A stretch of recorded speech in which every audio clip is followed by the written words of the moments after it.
Welcome to my YouTube channel DMCM IAS। Dear students, ये है Ram Manohar Lohia Awadh university की Awadh series है राजनीति शास्त्र। ये है बीए प्रथम सेमेस्टर, बीए फर्स्ट सेमेस्टर का ये विषय है राजनीति शास्त्र, जिसे पॉलिटिकल साइंस भी बोलते हैं।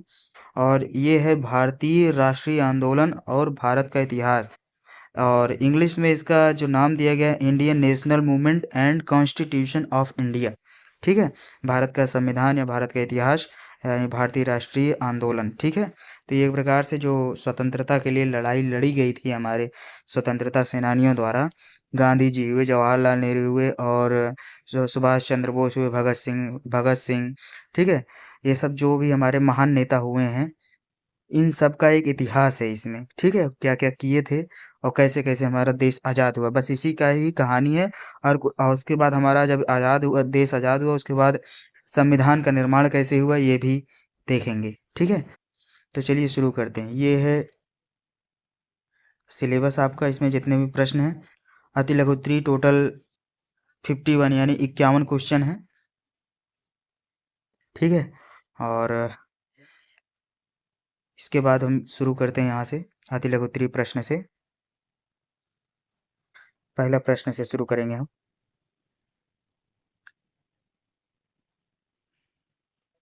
समझते हुए चलेंगे। और इससे पहले, शुरू करने से पहले एक बात बता दूं कि आप इस वीडियो को जो है एग्ज़ाम से पहले 3 से 4 बार ज़रूर देख कर जाइएगा, ताकि आपके दिमाग में ये सब बातें जो है, जो आप सुने रहेंगे, वो छप जाएगा। ठीक है, तो आपको लिखने में सुनी हुई बातें ज़्यादा याद आती हैं, तो उसे लिखने में बहुत आसानी होगी आपको। ठीक है, और इसको बहुत ध्यान से ही सुन के जाइएगा और इसको पढ़ भी लीजिएगा स्क्रीन रोक रोक करके। ठीक है, चलिए शुरू करते हैं। लॉर्ड लिटन की दमनात्मक नीति क्या थी? ठीक है, लॉर्ड लिटन की दमनात्मक नीति क्या थी?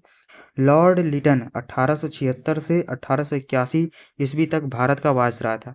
वायसराय था, जैसे सीएम वीएम होते ना, जैसे मुख्यमंत्री मंत्री। ठीक है, वैसे ही वायसराय हुआ करता था एक पद। तो लॉर्ड लिटन जो है 1876 से 1881 ईस्वी तक भारत का वायसराय था। उसकी दमनात्मक एवं साम्राज्यवादी नीति से पूरा देश भयभीत था। ठीक है, दमनात्मक मतलब काफ़ी ज़्यादा संहार कर देता था अगर कोई बात नहीं मानता था। ठीक है, बहुत ज़्यादा सजा प्रताड़ित करता था। इससे राष्ट्रीय चेतना को विशेष बल मिला। इतिहासकार इसे भारतीय राष्ट्रीयता के बीजारोपण का काल मानते हैं। जब देश में भयंकर अकाल पड़ रहा था, तब लॉर्ड लिटन ने महारानी विक्टोरिया को भारत की साम्राज्ञी घोषित करने के लिए 1877 ईस्वी में दिल्ली में अत्यंत खर्चीला दरबार आयोजित किया। यह अपना घर जलाकर तमाशा देखने वाली स्थिति थी। ठीक है, जहाँ देश की जनता खाने के लिए तरस रही थी, वहीं इतना खर्चीला उत्सव मनाने में लिटन खुशियां बटोर रहे थे। तो जब इतना सारा, ये इतिहास ही है, आप इसको समझिए कि जब यहाँ पे देश में एकदम भुखमरी थी, तब लॉर्ड लिटन जो है मतलब उत्सव मना रहा था, फंक्शन मना रहा था। ठीक है, इतना ज़्यादा बेरोजगारी, गरीबी थी कि देश में जितने भी लोग थे उनको खाने के लिए अनाज तक नहीं थे, और वो पार्टी कर रहा था। तो यहीं से देशवासियों के मन में क्रोध उत्पन्न हुआ इनके लिए। ठीक है, अंग्रेजों के लिए, अंग्रेजों के प्रति। तब जाके वो इकट्ठा होना शुरू किए, एकता बनना शुरू हुई। ठीक है, तब जाके वो कहीं ना कहीं स्वतंत्रता के लिए लड़े वो सब। इसी वजह से आज़ादी मिली। अब प्रश्न दूसरा नंबर है, संघीय व्यवस्था से आप क्या समझते हैं? संघीय व्यवस्था में केंद्र और राज्य के मध्य संविधान में शक्तियों का विभाजन होता है। केंद्र राज्य की अलग अलग सरकारें होती हैं और वे दोनों एक दूसरे से स्वतंत्र होती हैं। केंद्र राज्य सरकारों को समाप्त नहीं कर सकता है, क्योंकि दोनों को शक्तियां संविधान के द्वारा प्राप्त होती हैं।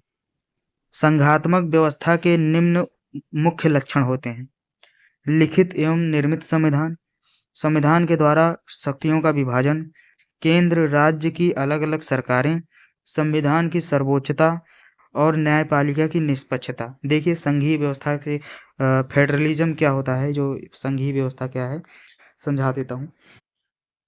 जैसे बहुत सारे भारत में राज्य हैं, ठीक है, और लेकिन फिर भी वो किसके अधीन है? केंद्र के अधीन है।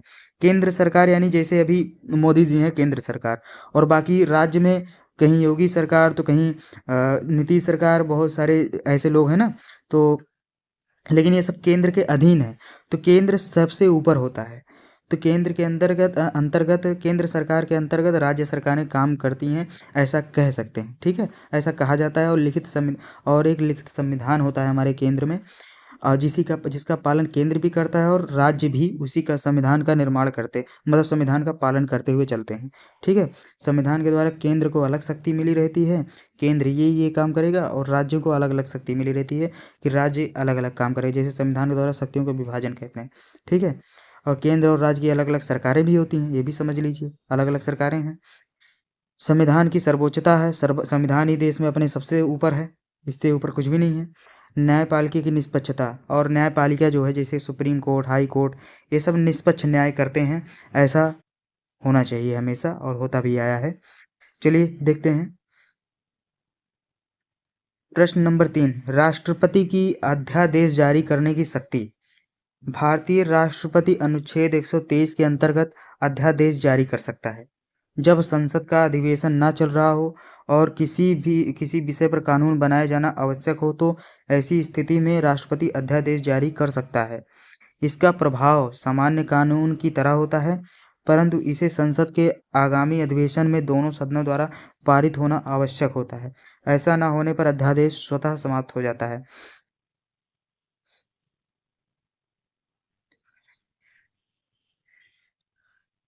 जैसे मान लीजिए संसद जो है, संसद में कार्य न चल रहा हो, संसद के बारे में आप जाने होंगे। संसद में कार्य न चल रहा हो, अधिवेशन उसका न चल रहा हो, मतलब संसद में कार्यवाही, जो सांसद होते हैं वो वहाँ पे ना हो और काम न चल रहा हो, तो राष्ट्रपति जो है एक नए कानून अपनी तरफ से लागू करता है, उसी को अध्यादेश कहते हैं। ठीक है, और यह जब क्या कहते हैं, अगर ये कानून का रूप लेने लगता है, तो जब संसद में कार्य कर चलने लगे, तो उस समय इसको कानून के रूप में पारित होना जरूरी हो जाता है, तभी ये जो राष्ट्रपति आदेश दिए होते हैं तभी वो आगे बढ़ पाएगा, नहीं तो वहीं समाप्त हो जाता है। ठीक है, यही अध्यादेश है। राष्ट्रपति अध्यादेश जारी कर सकता है अनुच्छेद 23 के अंतर्गत। ठीक है, आर्टिकल 23 के 123 के अंतर्गत, अनुच्छेद 123 के अंतर्गत। इल्बर्ट बिल क्या है, देखिए। भारतीय न्यायाधीश यूरोपीय अपराधियों के विरुद्ध मुकदमे की सुनवाई नहीं कर सकते थे, इसे भेदभावपूर्ण माना जाता था। लॉर्ड लिपन रिपन लॉर्ड लिपन नहीं थे वहाँ, लॉर्ड रिपन थे। ठीक है, लॉर्ड रिपन की कार्यपालिका समिति के विधि विशेषज्ञ सर कोर्टनी इल्बर्ट ने 1883 ईस्वी में विधानसभा में एक विधेयक प्रस्तुत किया। इस विधेयक का उद्देश्य भारतीय न्यायाधीशों को अंग्रेज न्यायाधीशों के बराबर अधिकार देना था, अर्थात भारतीय न्यायाधीश भी अंग्रेज अपराधियों के विरुद्ध मुकदमे की सुनवाई कर सकें। इसे फौजदारी क्षेत्राधिकारी विधेयक नाम दिया गया। इसको लेकर भारत में रह रहे यूरोपियों द्वारा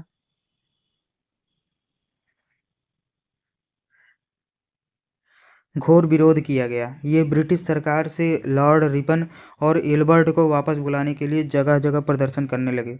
इस प्रदर्शन ने भारतीयों में राष्ट्रीयता की भावना जागृत कर दी। इस बिल को इल्बर्ट ने पेश किया था, इसलिए इस विधेयक को इल्बर्ट बिल नाम दिया गया। इस बिल के विवाद ने भारतीयों की आंखें खोल दी। ठीक है, तो जैसे ये क्या कहते हैं, इल्बर्ट का जो ये फैसला था, मैं प्रश्न दिखा दे रहा हूँ फिर। इल्बर्ट बिल विवाद क्या था, इसमें पहले हुआ क्या करता था कि जब अंग्रेज जो है न्यायाधीश बनते थे, जज बनते थे, तो अंग्रेजों पर केवल वही मुकदमा सुन सकते थे, सुनवाई कर सकते थे। भारतीय जज जो है उस पर किसी भी अंग्रेज पर कार्यवाही नहीं कर सकता था। ये विवाद था। ठीक है, तो इसी में जो बिल इल्बर्ट बिल विवाद था, इसी में ये प्रस्ताव लाया गया कि भारतीय जजों को भी अंग्रेजों के खिलाफ कार्रवाई करने का अधिकार मिलना चाहिए। ठीक है, उम्मीद करता हूँ समझ में आ गया होगा इतनी कहानी, क्योंकि विस्तार से तो पढ़ा नहीं सकते, इसी वजह से जो जो छोटा छोटा है उसमें हम इतनी कहानी जरूर बता देंगे कि आपको याद हो जाएगा। ठीक है, गोलमेज सम्मेलन क्या है, देखो। सविनय अवज्ञा आंदोलन की गुत्थी को सुलझाने के लिए ब्रिटिश प्रधानमंत्री मैकडोनाल्ड की अध्यक्षता में 12 नवंबर 1930 को लंदन में प्रथम गोलमेज सम्मेलन प्रारंभ हुआ, लेकिन कांग्रेस द्वारा बहिष्कार के कारण यह सम्मेलन स्थगित हो गया। द्वितीय गोलमेज सम्मेलन 12 सितंबर 1931 ईस्वी को लंदन में फिर प्रारंभ हुआ, लेकिन डॉक्टर अंबेडकर और जिन्ना की हठ धर्मिता के कारण द्वितीय गोलमेज सम्मेलन भी असफल रहा। तीसरा और अंतिम गोलमेज सम्मेलन नवंबर 1932 ईस्वी को प्रारंभ हुआ, लेकिन भारतीय राष्ट्रीय कांग्रेस और मजदूर दल द्वारा सम्मेलन में शामिल ना होने से इसका कोई महत्व नहीं रह गया। देखिए गोलमेज सम्मेलन क्या था कि लंदन में जो जब गांधी जी गए थे वहाँ पे ये बस इसमें गोलमेज में भी यही कांग्रेस मतलब क्या कहते हैं उसके अंग्रेजों की यही राजनीति थी, कूटनीति थी कि भारत भारत में जो ये स्वतंत्रता की लड़ाई चल रही है कहीं न कहीं इन सबको दबाने की ही बात चल रही थी, ठीक है? तो कुछ मुद्दे गांधी जी और जो हमारे स्वतंत्रता सेनानी रखे थे, कांग्रेस जो पार्टी बनी थी, तो उन सब में कुछ मुद्दे रखे गए थे, उसी को मनवाने के लिए गांधी जी लंदन गए, इंग्लैंड गए, ठीक है? लेकिन कोई फ़ायदा नहीं हुआ। इसी को गोलमेज सम्मेलन कहते हैं।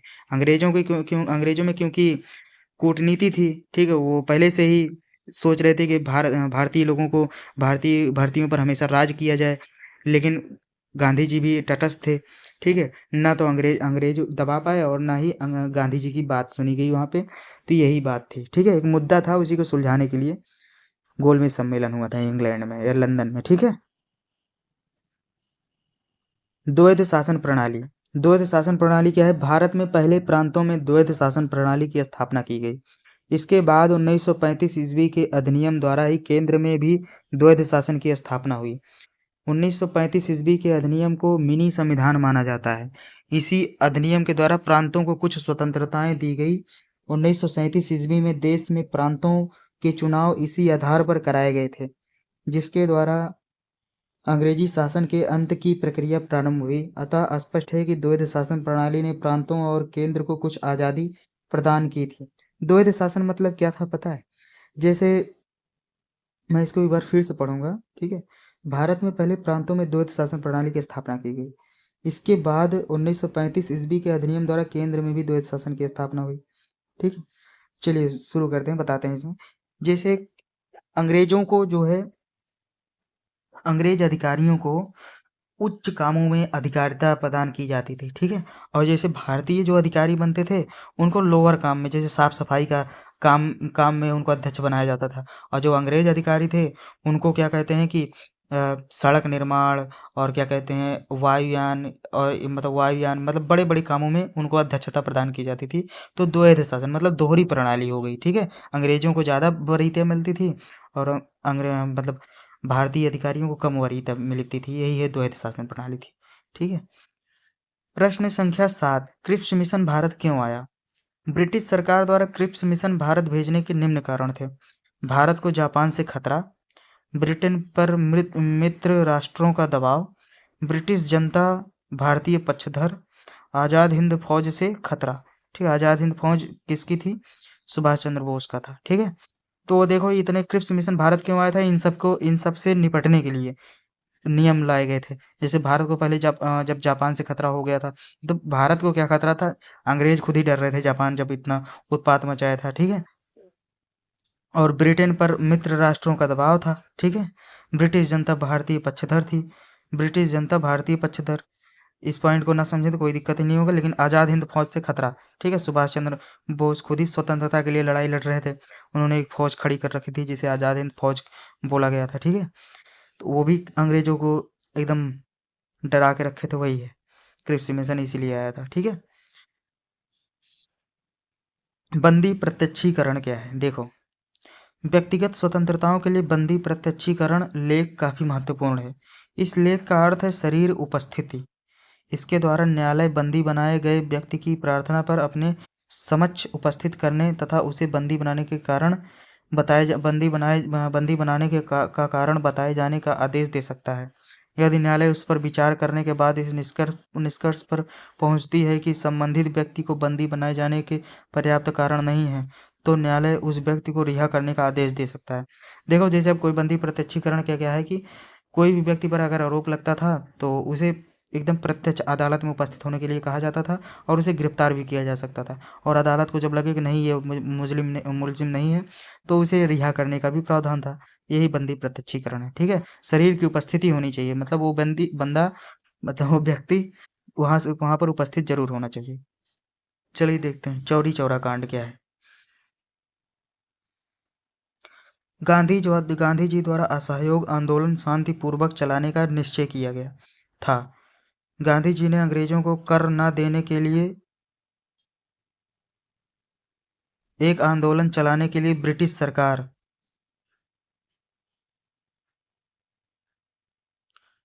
सरकार को 1 सप्ताह का समय दिया था। समय पूरा होने के पूर्व भी 5 फरवरी 1922 ईस्वी को गोरखपुर जिले के चौरी चौरा नामक स्थान पर कांग्रेस द्वारा एक जुलूस निकाला जा रहा था। पुलिस ने जुलूस रोकने का प्रयास किया, जिससे जनता और पुलिस में मुठभेड़ हो गई। पुलिस भागकर थाने में छिप गई, जिसके बाद उत्तेजित भीड़ ने थाने को घेरकर उसमें आग लगा दी। इसमें थाने के सभी लोग जलकर राख हो गए। इसके बाद 11 फरवरी 1922 ईस्वी को कांग्रेस कार्य समिति ने आंदोलन के हिंसक हो जाने के कारण इसे स्थगित करने का निर्णय लिया। चौरी चौरा कांड का मतलब यही था कि गांधी जी जो क्या कहते हैं आंदोलन करते ही थे। तो आंदोलन जब वो कर रहे थे तो गोरखपुर से कुछ लोग आ रहे थे, तो पुलिस में वाद विवाद हुआ, तो वो गुस्सा गए लोग गोरखपुर से, ठीक, गोरखपुर वाले। तो वहाँ उन लोग गोरखपुर वाले क्या ही बोले मैं, कि गोरखपुर जिले के चौरी चौरा नाम है तो गोरखपुर ही जिला ही होगा, ठीक है। तो वहाँ के लोगों ने जो पुलिस थी झड़प हो गई, तो पुलिस छुप कर थाने में चली गई और थाने को ही आग लगा दिया गया, ठीक है। यही चौरी चौरा कांड था। और फिर जब पुलिस वहाँ पर मतलब पुलिस वाले मर गए, तो फिर विवाद काफ़ी हुआ, तो गांधी जी ने असहयोग आंदोलन जो आंदोलन था वो स्थगित कर दिया, ठीक है। भारतीय राष्ट्रीय कांग्रेस की स्थापना कब हुई? भारतीय राष्ट्रीय कांग्रेस की स्थापना दिसंबर 1885 में हुई। इसका प्रथम अधिवेशन 28 दिसंबर 1885 को बम्बई के गोकुल दास तेजपाल कॉलेज में हुआ, जो 31 दिसंबर तक चला। इसकी अध्यक्षता व्योमेश चंद्र बनर्जी द्वारा की गई। देखो, अधिवेशन मतलब क्या होता है, उसकी बैठक होती है ना, सभी लोग सदस्य मिलकर किसी मुद्दे पर वाद विवाद या प्रतिवाद करते हैं ना, ठीक है, यही होता है अधिवेशन, ठीक है। तो भारतीय राष्ट्रीय कांग्रेस जो आज कांग्रेस पार्टी आपको दिखती है, ये जब पहले भारतीय राष्ट्रीय कांग्रेस थी, इसका नाम था। तो इसकी स्थापना जो है 1885 में हुई थी, ठीक है। अब स्वतंत्रता का अधिकार क्या है? संविधान के अनुच्छेद 19 से लेकर 22 तक में नागरिकों को स्वतंत्रता का अधिकार प्रदान किया गया है। इसमें जिसमें प्रत्येक नागरिक को अपने विचार अभिव्यक्ति, आवास, निवास, टहलने घूमने की स्वतंत्रता प्राप्त है। अनुच्छेद 19 द्वारा नागरिकों को 7 स्वतंत्रताएं प्रदान की गई थी, ठीक है। देखो, जो हमारा संविधान है उसमें आर्टिकल 19 से लेकर 22 तक, ठीक है, नागरिकों को, जितने भी यहाँ पर भारत में लोग हैं, उनको स्वतंत्रता मतलब फ्रीडम देने की बात की गई थी। जिसमें विचार अभिव्यक्ति का मतलब क्या है कि कुछ भी जो भी उचित हो उसको बोलने का अधिकार है। और आवास निवास मतलब कहीं भी आ जा सकता है, रह सकता है, टहलने घूमने, ठीक है, वो टहल घूम सकता है, इन सब की स्वतंत्रता प्राप्त की गई थी। तो अनुच्छेद जो आर्टिकल 19 है, उसमें नागरिकों को 7 प्रकार की स्वतंत्रताएं प्रदान की गई हैं, जो लिखित में अभी भी हैं। आप नेट पर सर्च करके पढ़ सकते हैं, ठीक है।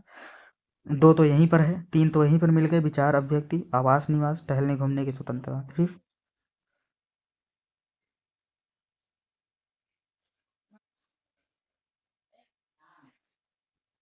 भारत में उग्रवादी आंदोलन क्या है? भारत में उग्रवादी आंदोलन का प्रारंभ 1906 ईस्वी में हुआ और यह 1919 ईस्वी तक चला। भारतीय राजनीति में महात्मा गांधी के पदार्पण के साथ उग्रवादी आंदोलन का अंत हुआ। क्रांतिकारियों को बम, पिस्तौल, राजनीतिक हत्याओं और राजनीतिक डकैतियों में विश्वास था। इस युग में आंदोलन का नेतृत्व नवयुवकों के हाथ में आ गया। ये नवयुवक क्रांतिकारी थे, लाल बाल और पाल, ठीक है।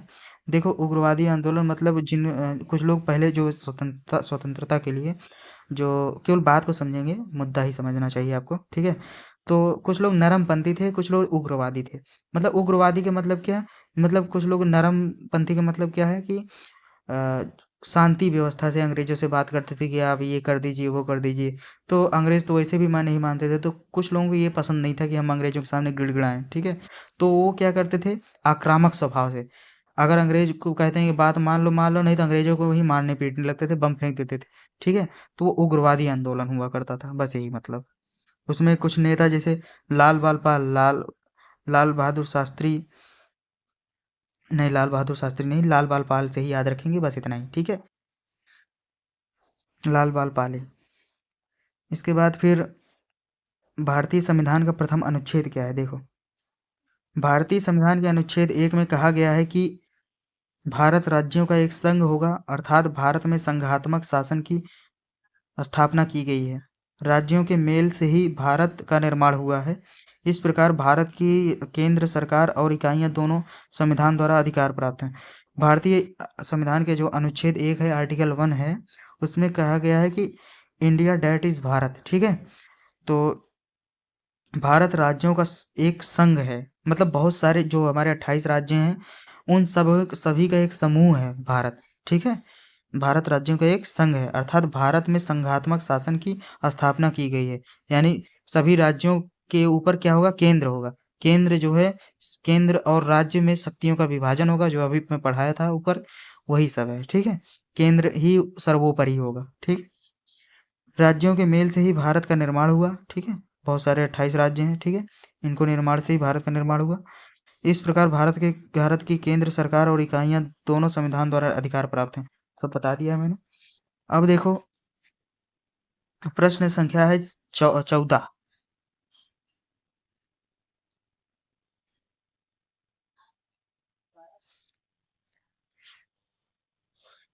संघ का राजस्व स्रोत। संघ सूची जिसमें 97 विषय हैं, उन विषयों से संबंधित जो आय प्राप्त होती है वह संघ और केंद्र सरकार की आय का स्रोत होता है। इसके अतिरिक्त समवर्ती सूची के कुछ विषयों पर संघ के राजस्व का स्रोत होता है।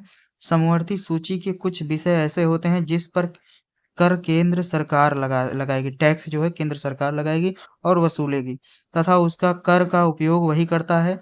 जैसे मुद्रण शुल्क, दवा, मादक द्रव्य, श्रृंगार की वस्तु, उत्पाद शुल्क आदि कुछ ऐसे विषय हैं जिससे प्राप्त आय केंद्र और राज्य सरकारें आपस में बांट लेती हैं। जैसे औषधि कर, श्रृंगार से संबंधित वस्तुओं के अतिरिक्त अन्य कर, अन्य टैक्स। ठीक है, तो देखो संघ का राजस्व क्या होता है, मतलब जो केंद्र को जो पैसा मिलता है, ठीक है, वो कहाँ से मिलता है, राजस्व। इसी को राजस्व बोलते हैं। ठीक है, हम सब जो टैक्स पे करते हैं वही सब इकट्ठा होता है। कुछ भाग अपने राज्य को मिलता है, यूपी सरकार को जैसे, उसके बाद कुछ भाग जो कुछ क्षेत्र में जिसका टैक्स जो है केंद्र सरकार ले लेती है। तो इससे केंद्र को भी पैसा मिलता है, सभी राज्यों से, सभी राज्यों के नागरिकों से। तो और क्या कहते हैं, राज्यों को भी देते हैं। तो जो हम सभी को सैलरी देते हैं वो हम ही नागरिक देते हैं। ठीक है, हम केंद्र सरकार और राज्य सरकार को जो टैक्स देते हैं, समझ लो हम ही पैसा देते हैं। ठीक है, चलिए आगे देखते हैं। कुछ क्षेत्र हैं, जैसे देखो मुद्रण शुल्क, दवा। ठीक है, मुद्रण शुल्क, दवा, मादक द्रव्य, श्रृंगार की वस्तु, उत्पाद शुल्क, ये सब क्या है, ये सब केंद्र और राज्य सरकारें, इससे जो टैक्स मिलता है इस केंद्र और राज्य सरकारें आपस में बांट लेती हैं। औषधि कर, श्रृंगार से संबंधित कर। ठीक है,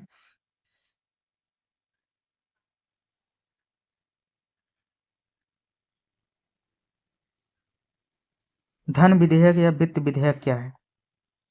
देखिए बहुत आज सिंपल शब्द में ही समझाऊंगा मैं इसको, आज के बाद आपको कभी भूलना नहीं पड़ेगा। धन विधेयक या वित्त विधेयक क्या है। धन विधेयक या वित्त विधेयक पर अंतिम निर्णय लोकसभा का अध्यक्ष ही करता है। अनुच्छेद 109 के अनुसार इसे केवल लोकसभा में ही प्रस्तुत किया जाता है, यानी धन विधेयक को केवल लोक अनुच्छेद 109 के अनुसार इसे केवल लोकसभा में ही प्रस्तुत किया जा सकता है। लोअर हाउस ऑफ पार्लियामेंट यानी लोकसभा। ठीक है, लोकसभा से पारित होने के बाद इसे राज्यसभा के पास भेजा जाता है। राज्यसभा को 14 दिन के अंदर विधेयक को पारित करना होगा।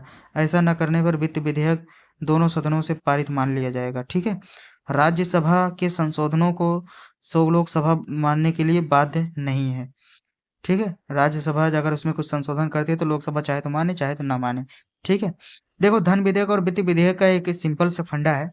धन विधेयक वो होता है जैसे हमारे पास पैसा 100 रुपए है।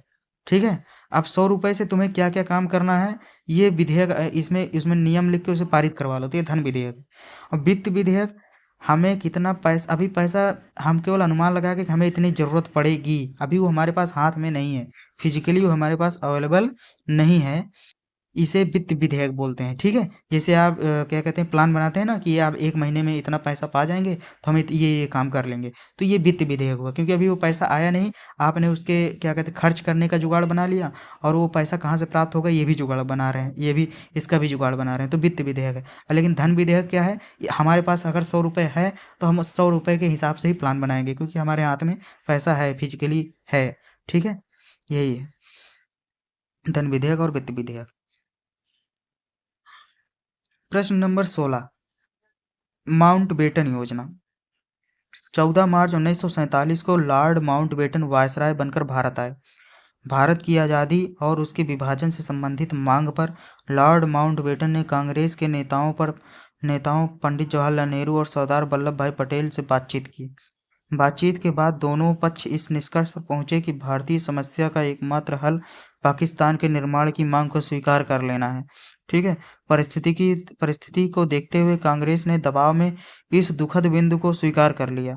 भारत विभाजन की इस योजना को 3 जून 1947 ईस्वी को माउंटबेटन द्वारा प्रस्तुत किया गया, जिसे माउंटबेटन योजना कहा गया।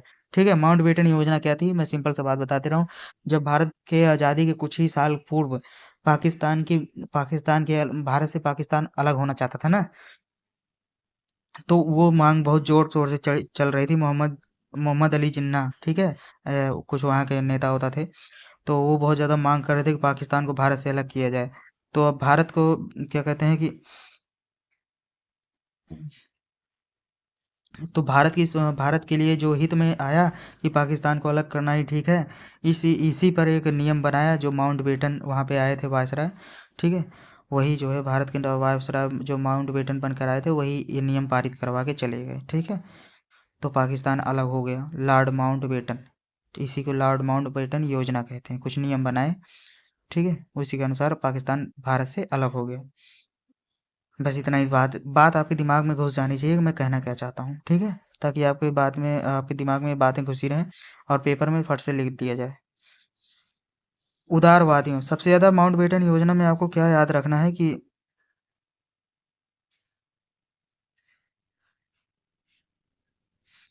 पाकिस्तान को अलग करने की बात, भारत से पाकिस्तान को अलग होने की बात इसमें हुई थी। ठीक है, माउंटबेटन योजना में। प्रश्न संख्या 17 क्या है? उदारवादियों की प्रमुख राजनीतिक विचारधारा। देखिए, स्वतंत्रता आंदोलन में दो विचारधाराएं थी, नरम दल और गरम दल। ठीक है, नरम दल को उग्रपंथी बोलते हैं, और गरम दल को उग्रपंथी भी बोलते हैं। ठीक है। और नरम दल को उदारवादी भी बोलते हैं। ठीक है। तो सन 1905 तक भारतीय राष्ट्रीय कांग्रेस में नरम दल का प्रभाव था। 1905 तक जो है भारतीय राष्ट्रीय कांग्रेस में नरम दल का प्रभाव था, मतलब सब लोग आराम से बातचीत करके मामला निपटाना चाहते थे। 1907 ईस्वी में उग्रवादियों का प्रभाव आ गया। नरम दल के नेता शांति प्रिय थे। वो अपने अधिकारों की मांग कर रहे थे। इनके मुख्य विचार निम्नलिखित थे। देखो, जो नरमपंथी यानी उदारवादी थे वो क्या मानते थे? पाश्चात्य सभ्यता के समर्थक भी थे। ठीक है, मतलब जो वेस्टर्न है, जैसे अंग्रेजों की सभ्यता जो थी उसके समर्थक भी थे। मतलब जो भी वो कहते थे वो कहते ठीक है। ऐसा पाश्चात्य सभ्यता चाहे मजबूरी में हो चाहे जैसे भी हो, लेकिन समर्थन करते थे। ब्रिटिश शासन में आस्था। ठीक है, आस्था थी। जैसे वो जो अंग्रेज थे उनके शासन में उनको आस्था थी। कुछ लोग थे ऐसे। क्रमिक सुधारों में विश्वास करते थे। क्रमिक सुधारों में मतलब धीरे धीरे क्रम के अनुसार सुधारों में विश्वास रखते थे। वैधानिकता में विश्वास रखते थे, मतलब जो संविधान में है उसमें, जो उनका संविधान था उसमें विश्वास रखते थे। अंग्रेजों की न्यायप्रियता में विश्वास रखते थे। ठीक है। ब्रिटेन के साथ संबंध भारतीय हित में वो महसूस करते थे। हिंदू मुस्लिम एकता में विश्वास करते थे। और सेवा चाहते थे, और स्वतंत्रता से ही मानव प्रगति संभव है, ऐसा वो मानते थे। ठीक है। और जो गरम दल था वो जब 1907 में आया उनको ये सब तौर तरीके नहीं पसंद थे।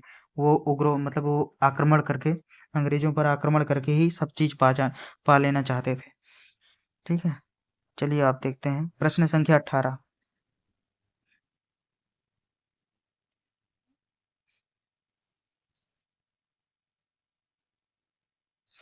सर्वोच्च न्यायालय का न्यायाधीश होने की योग्यताएं क्या है? सर्वोच्च न्यायालय का न्यायाधीश बनने के लिए निम्न योग्यताएं होनी चाहिए। वह भारत का नागरिक होना चाहिए। ठीक है, वह भारत का नागरिक हो। वह किसी या कई उच्च न्यायालय में कम से कम 5 वर्ष तक न्यायाधीश रहा हो, वो किसी भी न्यायालय में। ठीक है, चाहे जिला न्यायालय चाहे उच्च न्यायालय में 5 वर्ष तक न्यायाधीश मतलब जज रह चुका हो। ठीक है। एक या कई उच्च न्यायालय में 10 वर्ष तक अधिवक्ता रहा हो, मतलब वो 10 वर्ष तक वकील भी रहा हो। ठीक है। तब जाके सर्वोच्च न्यायालय का जज बनता है, मतलब सुप्रीम कोर्ट का जज बनने की योग्यता पाएगा। उसकी आयु 65 वर्ष से कम हो। उसकी आयु जो है 65 वर्ष से कम होनी चाहिए। राष्ट्रपति की दृष्टि में वह कानून का ज्ञाता हो। राष्ट्रपति जो जब राष्ट्रपति देखें उसका परीक्षण करें तो वह कानून का ज्ञाता होना चाहिए उसका, ठीक है, जो जज बनना चाहता है।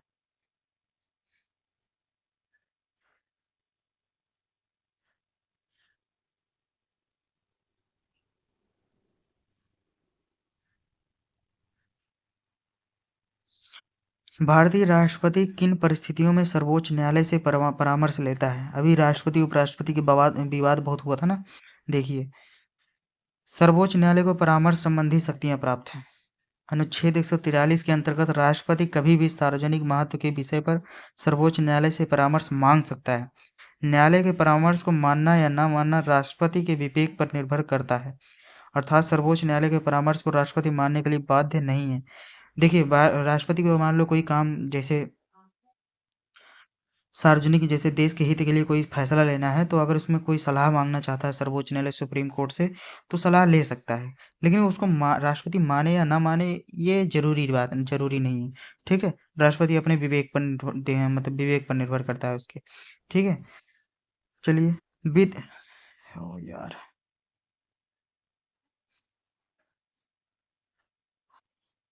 विधि के समक्ष समानता का अधिकार क्या है? समानता का अधिकार प्रजातंत्र का आधार स्तंभ है। अतएव भारतीय संविधान के अनुच्छेद 14 से लेकर 18 तक में समानता के अधिकार का वर्णन किया गया है। संविधान में वर्णित अनुच्छेद 14 में कहा गया है कि भारत क्षेत्र के अंतर्गत सभी व्यक्ति कानून के सामने बराबर हैं। ठीक है, ये पॉइंट याद रखना कि भारत में सभी व्यक्ति कानून के सामने बराबर हैं, चाहे राष्ट्रपति हो, प्रधानमंत्री हो, कोई भी हो। अगर अपराध करता है तो उसके साथ भी वही व्यवस्था है जो एक आम नागरिक के लिए है, जो अपराध करता है। ठीक है, और जो भी अधिकार उसे स्वतंत्रता दी गई है वो भी सभी के लिए समान है। ठीक है, तो फिर से मैं पढ़ दे रहा हूँ। समानता का अधिकार प्रजातंत्र का आधार स्तंभ है। अतएव भारतीय संविधान के अनुच्छेद 14 से लेकर 18 तक में समानता के अधिकार का वर्णन किया गया है। संविधान में वर्णित अनुच्छेद 14 में कहा गया है कि भारत क्षेत्र के अंतर्गत सभी व्यक्ति कानून के सामने बराबर हैं तथा कानून समान रूप से सबको संरक्षण प्रदान करेगा। सभी सभी को बराबर रूप से ट्रीट करेगा। मतलब संविधान की प्रस्तावना में प्रत्येक व्यक्ति को प्रतिष्ठा तथा अवसर की समानता प्रदान करने की घोषणा की गई है। कानून के समक्ष समानता ब्रिटिश सामान्य विधि से तथा कानून द्वारा समान संरक्षण अमेरिका के संविधान से लिया गया है। ठीक है, तो भारत का संविधान में कुछ कुछ चीजें अमेरिका के संविधान से भी ली गई हैं, ऑस्ट्रेलिया के संविधान से ली गई हैं, फ्रांस के संविधान से ली गई हैं, ऐसे आयरलैंड के संविधान से ली गई हैं, ऐसे ऐसे। ठीक है, कानून के समक्ष समानता का अर्थ है कि सभी समान व्यक्तियों के लिए समान कानून हो। कानून की समझ समानता का अर्थ है कि सभी समान व्यक्तियों के लिए समान कानून हो तथा वे समान रूप से लागू किए जाएं। ठीक है, सामान्य परिस्थितियों में भी सभी व्यक्तियों के साथ कानून का व्यवहार बिना किसी भेदभाव के एक सा होना चाहिए। मतलब चाहे अपराध करे चाहे अच्छा काम करे, सभी के लिए बराबर है। कोई भी हो, चाहे कितना भी बड़ा इंसान हो चाहे कितना छोटा इंसान हो, अगर अपराध करता है तो सभी को बराबर सजा मिलने का अधिकार मतलब नियम है। ठीक है, और कोई बढ़िया काम करता है तो उसको प्रोत्साहन भी मिलता है, चाहे बड़ा हो चाहे छोटा।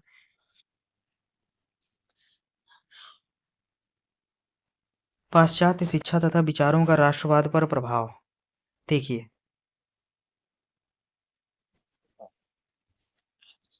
पाश्चात्य शिक्षा तथा विचारों का राष्ट्रवाद पर प्रभाव क्या है? अंग्रेजों ने भारत में शिक्षा के क्षेत्र में भले ही सुधार किया, लेकिन वह भारतीय भाषा एवं विचारधारा के आधार पर भारतीयों को शिक्षा देना चाहते थे। इस पर समाजवादी राजा राम मोहन राय ने कहा कि यदि अंग्रेजों की नीति भारतीयों को मात्र क्लर्क बनाना हो तो उन्हें भारतीय शिक्षा दी जाए। यदि भारतीय युवाओं को अधिकारी बनाना अंग्रेजों का उद्देश्य हो तो उन्हें अंग्रेजी शिक्षा दी जाए। इस प्रकार पाश्चात्य शिक्षा का प्रभाव भारतीयों पर पड़ा। इस शिक्षा ने भारतीय राष्ट्रवाद को प्रभावित किया। पाश्चात्य शिक्षा के प्रचार प्रसार ने भारत के बौद्धिक एवं सांस्कृतिक जीवन को प्रभावित करने का कार्य किया। अंग्रेजी शिक्षा भारतीयों को एकजुट करने में सहायक रही।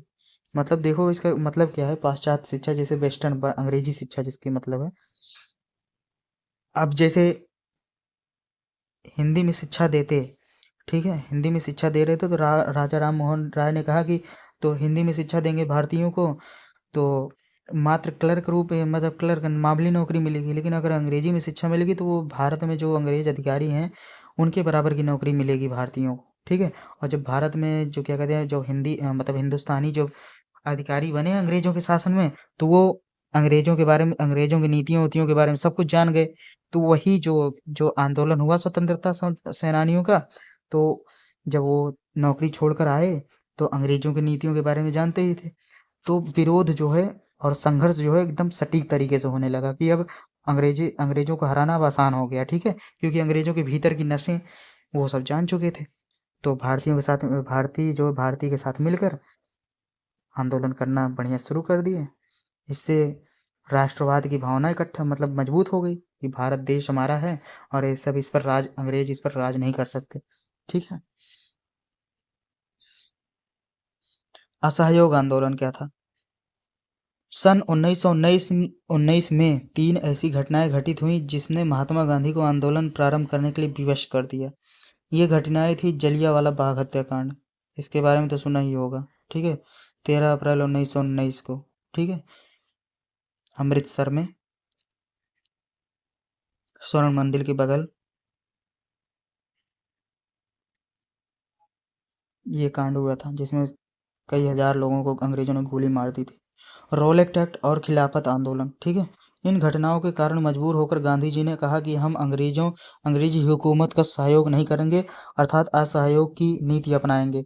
दिसंबर 1920 के नागपुर अधिवेशन में असहयोग आंदोलन चलाने का प्रस्ताव पारित हुआ कि अंग्रेजों का सहयोग नहीं किया जाएगा। यह आंदोलन काफी सफल रहा, लेकिन जब आंदोलन अपने चरम पर था तभी चौरी चौरा कांड हो गया। आंदोलन के हिंसात्मक होने के कारण आंदोलन के हिंसात्मक होने के कारण गांधी जी द्वारा इसे स्थगित करने का निर्णय लिया गया। महात्मा गांधी शांति के पुजारी थे, वे सभी आंदोलनों को अहिंसा के रूप में देखना चाहते थे, ठीक है। जब अंग्रेजों ने अत्याचार करना शुरू किया तो गांधी जी ने असहयोग आंदोलन शुरू किया। असहयोग आंदोलन मतलब क्या है कि हम आपके किसी भी नियम में सहायता नहीं करेंगे, आप कुछ भी करेंगे हम उसको नहीं मानेंगे, ठीक है। ये असहयोग आंदोलन था। लेकिन जो चौरी चौरा कांड हुआ ना, पुलिस थाना ही जला दिया गया था तो जब वो कांड हुआ तो गांधी जी ने असहयोग आंदोलन वापस कर लिया, मतलब ये आंदोलन अब नहीं किया जाएगा हम, क्योंकि गांधी जी जो है अहिंसा के पुजारी थे। तो कोई वो बोले थे कि मतलब कोई भी हिंसा नहीं करेगा, ठीक है, हम शांति तरीके से आंदोलन करेंगे। लेकिन वो कांड हो गया तो इसी वजह से महात्मा गांधी असहयोग आंदोलन किए। निर्वाचन आयोग की भूमिका क्या थी? देखो, भारतीय संविधान के अनुच्छेद 324 में एक निर्वाचन आयोग की व्यवस्था की गई है जिसका कार्य निर्वाचन संबंधी होता है। इसमें एक मुख्य निर्वाचन आयुक्त तथा 2 अन्य आयुक्त होते हैं। सभी विषयों पर निर्णय बहुत बहुमत से लिया जाता है। निर्वाचन आयोग द्वारा निम्न कार्य किया जाता है: निर्वाचन क्षेत्रों का निर्धारण करते हैं, मतदाता सूची करते हैं, जैसे अभी एसआईआर हुआ था बिहार में। राजनीतिक दलों को मान्यता देना होता है, ठीक है। राजनीतिक दलों को चुनाव चिन्ह आवंटित करना, चुनाव चिन्ह भी आवंटित करते हैं। दलों की मान्यता समाप्त करते हैं। कुछ दलों की जो काम नहीं हो, जिनका वर्चस्व समाप्त हो जाता है, उनका उनको दल की मान्यता हटा दी जाती है। राजनीतिक दलों के चुनाव चिन्ह को जब्त करना, दलों के लिए आचार संहिता लागू करना, चुनाव प्रचार के लिए नियम बनाना, किसी दल के विभाजन पर निर्णय देना। मतलब क्या था कि संविधान के अनुच्छेद 324 में एक निर्वाचन आयोग की व्यवस्था की गई है जिसका कार्य निर्वाचन संबंधी होता है। मतलब आर्टिकल जो 324 है संविधान में, उसमें क्या है कि चुनाव आयोग की व्यवस्था की गई है।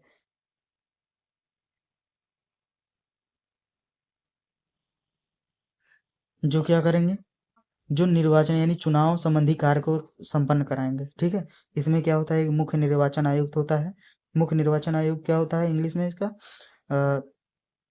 चीफ इलेक्टोरल ऑफिसर होता है ना, उसी। और 2 अन्य आयुक्त होते हैं, 2 और ऑफिसर होते हैं, ठीक है। और सभी विषयों पर निर्णय जो बहुमत से लिया जाता है। इनके कार्य क्या होता है, जैसे कुछ क्षेत्र निर्धारित करते हैं कि यहाँ चुनाव होगा, उसी निर्वाचन क्षेत्रों का निर्धारण करना, मतलब मतदाता सूची तैयार करते हैं, कितने लोग वोट देंगे, कौन वोट नहीं देगा, इनकी भी सूची तैयार करते हैं। राजनीतिक दलों को, जैसे कोई पार्टी बनाता है तो उसको मान्यता भी प्रदान करते हैं। राजनीतिक दलों को चुनाव चिन्ह आवंटित, उनको चुनाव चिन्ह भी देते हैं, ठीक है। जैसे बहुत सारे चिन्ह देते हैं, साइकिल, कमल, ये सब। ठीक है। दलों की मान्यता समाप्त भी करते हैं। कुछ दल जो है अन्यथा वैसे पड़े रहते हैं, उनको ज़्यादा सक्रिय नहीं रहते, तो उनको मान्यता समाप्त भी कर दी जाती है। और चुनाव चिन्ह को भी जब्त करना इनका काम होता है। दलों के लिए आचार संहिता भी लागू करते हैं, चुनाव प्रसार के लिए नियम भी बनाते हैं। ठीक है। चुनाव प्रचार के लिए जैसे कोई पार्टी अपने चुनाव चिन्ह का प्रचार जब करती है, तो उसके लिए नियम भी बनाते हैं। किसी दल को विभाजन पर निर्णय देते हैं। ठीक। इतना समझ गए होंगे। देखिए, भारत छोड़ो आंदोलन क्या है।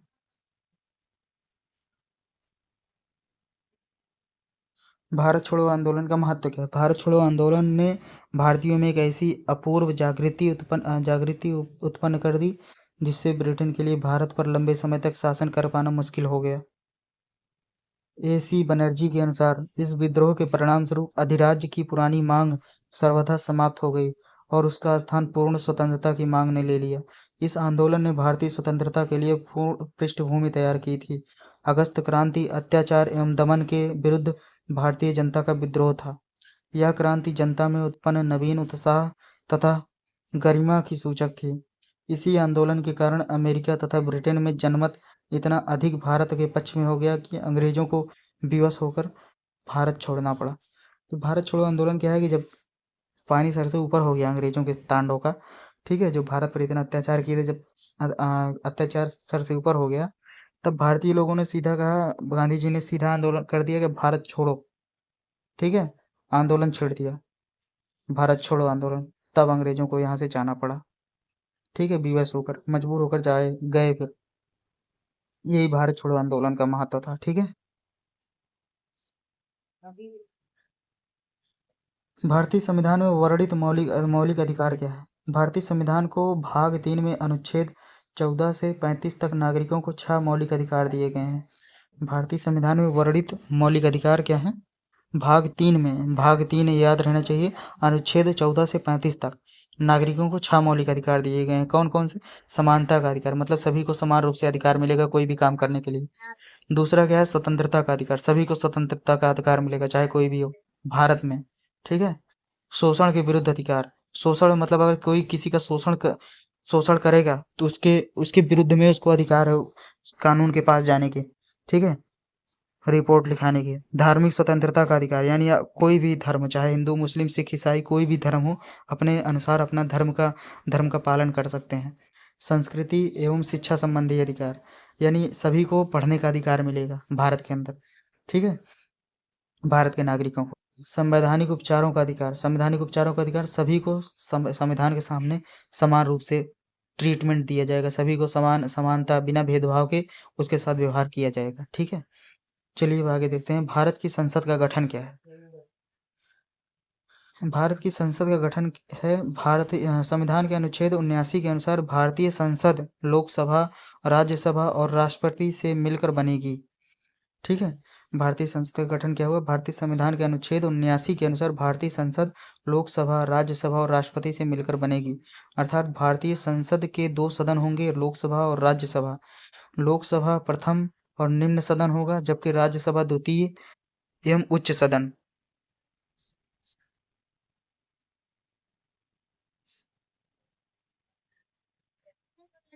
उच्च सदन होगा। राष्ट्रपति को भी संसद का अंग माना गया है, क्योंकि उसके हस्ताक्षर से ही संसद द्वारा पारित कोई विधेयक कानून का रूप धारण करता है।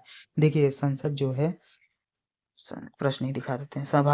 भारत की संसद का गठन है ना, तो संसद जो है वो उसके 3 अंग होते हैं, राज्यसभा, लोकसभा और राष्ट्रपति। ठीक है। और लोकसभा जो है वो निम्न सदन माना जाता है और राज्यसभा उच्च सदन माना जाता है।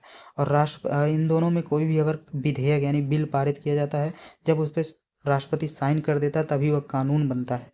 ठीक है। तो ऐसी प्रक्रिया चलती है, इसी तरह संसद का गठन होता है। देखिए, अब है मौलिक कर्तव्य।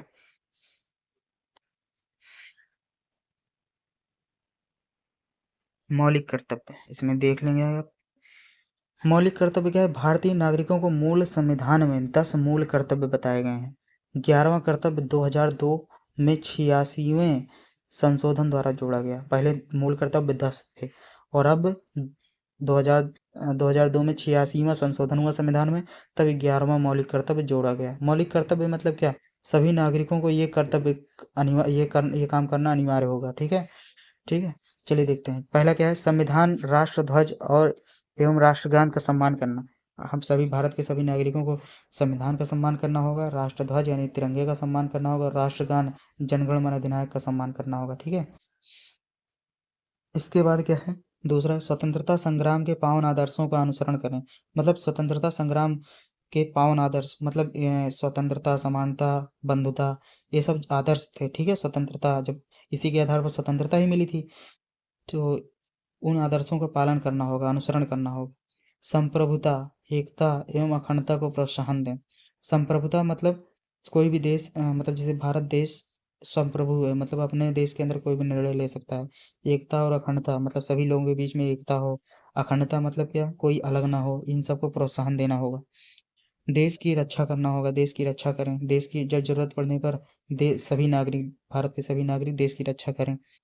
भारत के सभी लोगों में एकता की भावना का विकास करें। भारत के जितने भी लोग हैं, सभी के बीच में कोई भी भेदभाव ना हो, एकता की भावना का विकास होगा, करना अनिवार्य होता है, मतलब कर्तव्य होता है हमारा।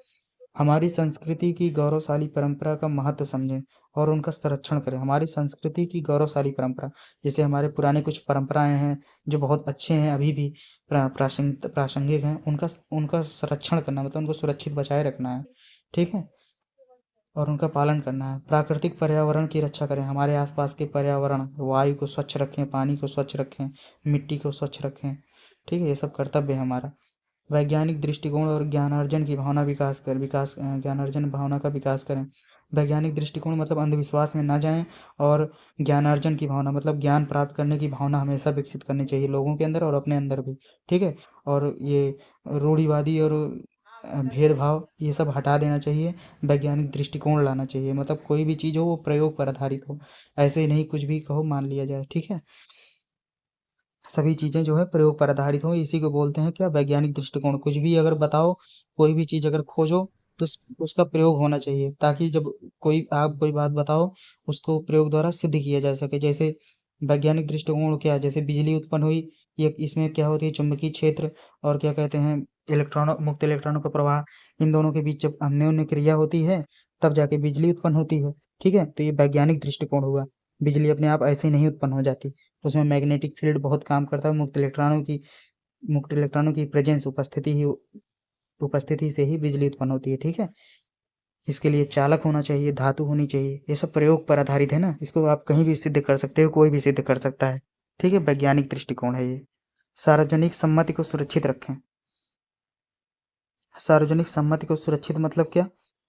जैसे कोई कानून है जो सभी के लिए अनिवार्य है और सही बहुत अच्छा है, तो उसको सुरक्षित रखने, उसको पालन करें। व्यक्तिगत एवं सामूहिक गतिविधियों के सभी क्षेत्रों में उत्कर्ष की ओर बढ़ने का सतत प्रयास करें। व्यक्तिगत एवं सामूहिक गतिविधियों के सभी क्षेत्रों में उत्कर्ष की ओर बढ़ने का सतत प्रयास करें। मतलब जो भी जैसे देश का विकास है, उसको विकास करने में सभी लोग सहायता करें, सभी लोग सरकार के साथ मिलजुल कर काम करें और देश को विकसित राष्ट्र बनाएं। और 11 है, बच्चे के अभिभावक द्वारा शिक्षा ग्रहण करने के लिए नज़दीकी विद्यालय में भेजना। देखिए, इसका सबसे अच्छा उदाहरण है कि 14 वर्ष से नीचे के जितने बच्चे हैं उनको पहले शिक्षा प्रदान करें। अगर अगल बगल आप हेल्प करना चाहते हैं, तो किसी भी बच्चे को ऐसे ही न छोड़ें, उसको शिक्षा प्रदान जरूर करवाएं। ठीक है, क्योंकि फ्री में शिक्षा मिलती है सरकारी स्कूलों में, तो उनको शिक्षा जरूर प्रदान करवाएं। चलिए अब देखते हैं 28। हाँ, शिक्षा में और एक बात है कि अपने घर के भी बच्चों को भी जो 14 साल से नीचे हैं, उनको ज़रूर शिक्षा उपलब्ध करवाएँ। नज़दीकी विद्यालय में एडमिशन ज़रूर करवाएँ। ठीक है, ये मूल कर्तव्य हैं हमारे।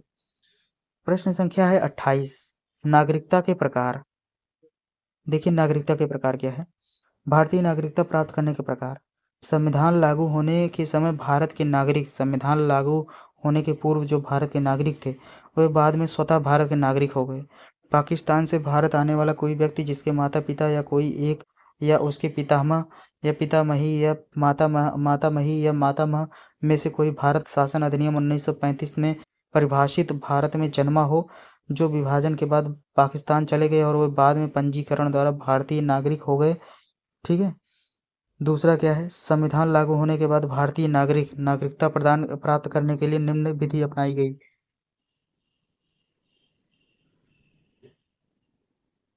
पहला, प्रत्येक व्यक्ति जिसका जन्म भारत में हुआ वह देश का नागरिक है, यानी भारत देश का नागरिक, यदि उसके पिता भारत के नागरिक हैं तो। ठीक है। दूसरा क्या है, देश में पैदा हुआ कोई व्यक्ति अवजनन द्वारा भारत का नागरिक होगा यदि उसके पिता भारत के नागरिक हैं। तीसरा जो है, पंजीकरण द्वारा नागरिकता प्रदान की जाती है यदि वह भारत में नागरिकता की शर्तों को पूरा करता है। ठीक है। तो मतलब भारत में जो नागरिकता प्रदान की जाती है वो उसके, या तो जैसे आज़ादी के पहले से उसके पिता भारत में रह रहे हैं तब भी वो, अगर वो भारत में पैदा हुआ है तब वो भारत का नागरिक है, नहीं तो भारत में कुछ नियम बनाए गए हैं, ये इन सब नियमों का अगर पालन करता हो तब वो भारत का नागरिक माना जाएगा। तो नागरिकता ऐसी होती है। ठीक है। इसको आराम से थोड़ा पढ़ भी लेंगे, समझ में आ जाएगा, क्योंकि इसको थोड़ा बताने में ऐसे भी थोड़ी ज़्यादा टाइम लग जाएगा।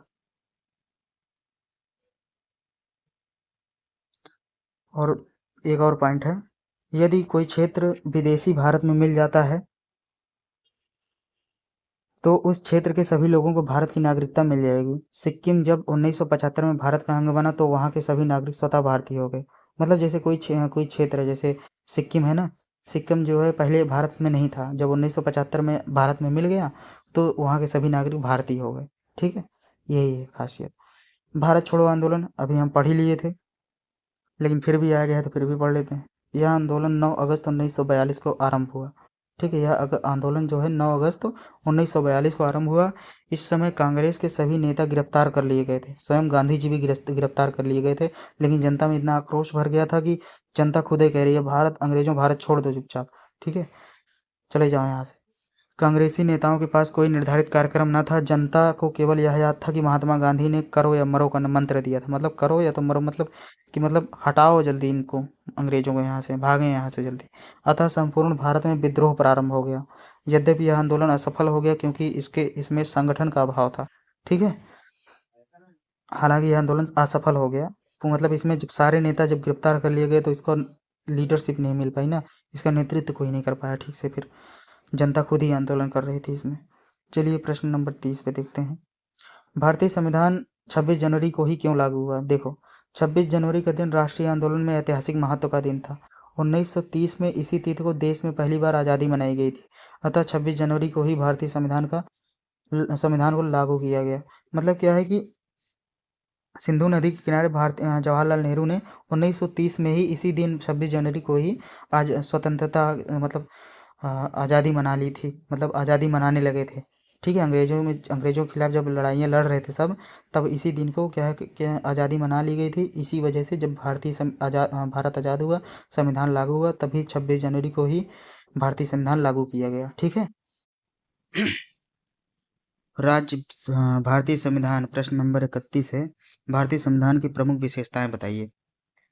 भारतीय संविधान की प्रमुख विशेषताएं निम्नलिखित हैं। हमारे संविधान की विशेषता पहली ये है कि लिखित एवं निर्मित संविधान है। ठीक है। हमारे संविधान बनाया गया था 2 साल 11 महीने 18 दिन में संविधान का निर्माण किया गया था, और लिखित संविधान है। ठीक है। और ब्रिटेन में जो है लिखित संविधान नहीं है, और हमारे देश में लिखित संविधान है, ये विशेषता है।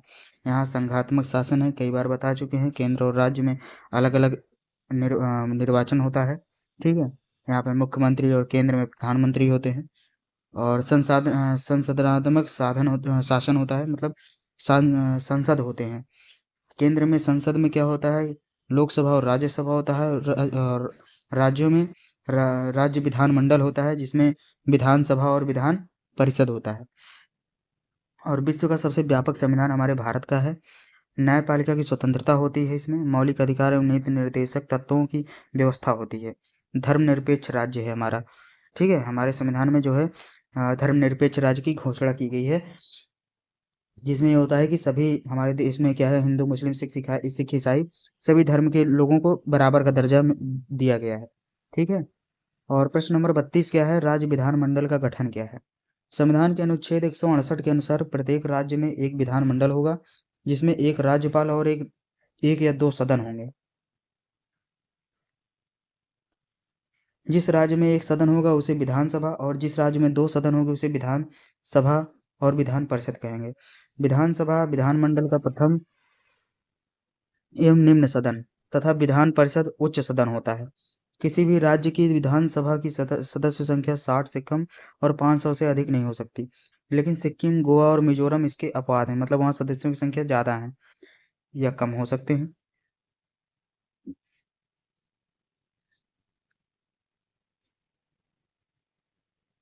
तो राज्य विधानमंडल जैसे हमारे केंद्र में होता है, केंद्र सरकार में जो संसद है, पार्लियामेंट है, उसके दो सदन है, लोकसभा और राज्यसभा।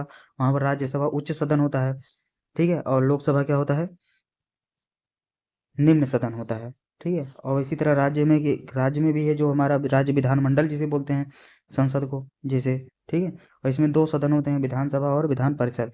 तो विधान परिषद जो है उच्च सदन होता है, और विधानसभा क्या होता है, निम्न सदन होता है, ठीक है। यही राज्य विधानमंडल का गठन है। प्रश्न संख्या 33 है, भारतीय संविधान की प्रस्तावना की मुख्य विशेषताएं लिखिए। भारतीय संविधान की प्रस्तावना की मुख्य विशेषताएं निम्नलिखित हैं, जैसे संविधान का स्रोत जनता है, जनता ने ही संविधान बनाया था, ठीक है। भारत की तो जनता शासन, जो संविधान बना है उससे शासन जो होता है वो जनता पर ही किया जाता है, जनता ही शासन करती है विभिन्न पद को धारण करते हुए, ठीक है। और शासन के ध्येयों की घोषणा इसमें, मतलब जो भी नियम बनाए गए उसकी सार्वजनिक घोषणा होती है। इस बार संपूर्ण प्रभुत्व संपन्न होता है, मतलब भारत जो है अपने देश के अंदर कोई भी निर्णय बिना किसी देश के दूसरे देश के दबाव में आए हुए ले सकता है। लोकतंत्रात्मक संविधान है हमारा, मतलब जनता ही यहाँ की मालिक है, ठीक है। जनता ही शासन करती है, जनता ही नियम बनाती है। गणराज्य है, यहाँ पर एक संवैधानिक पुरुष होता है, हमारा देश का प्रधान पुरुष होता है जिसे राष्ट्रपति कहते हैं, ठीक है। और इसमें न्याय भी होता है,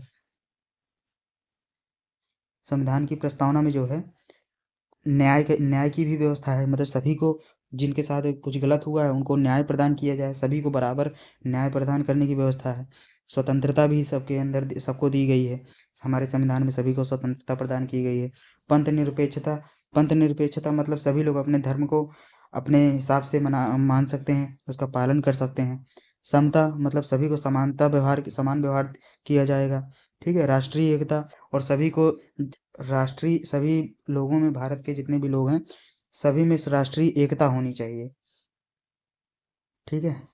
अब है प्रश्न नंबर 34, भारत में उग्रवादी आंदोलन।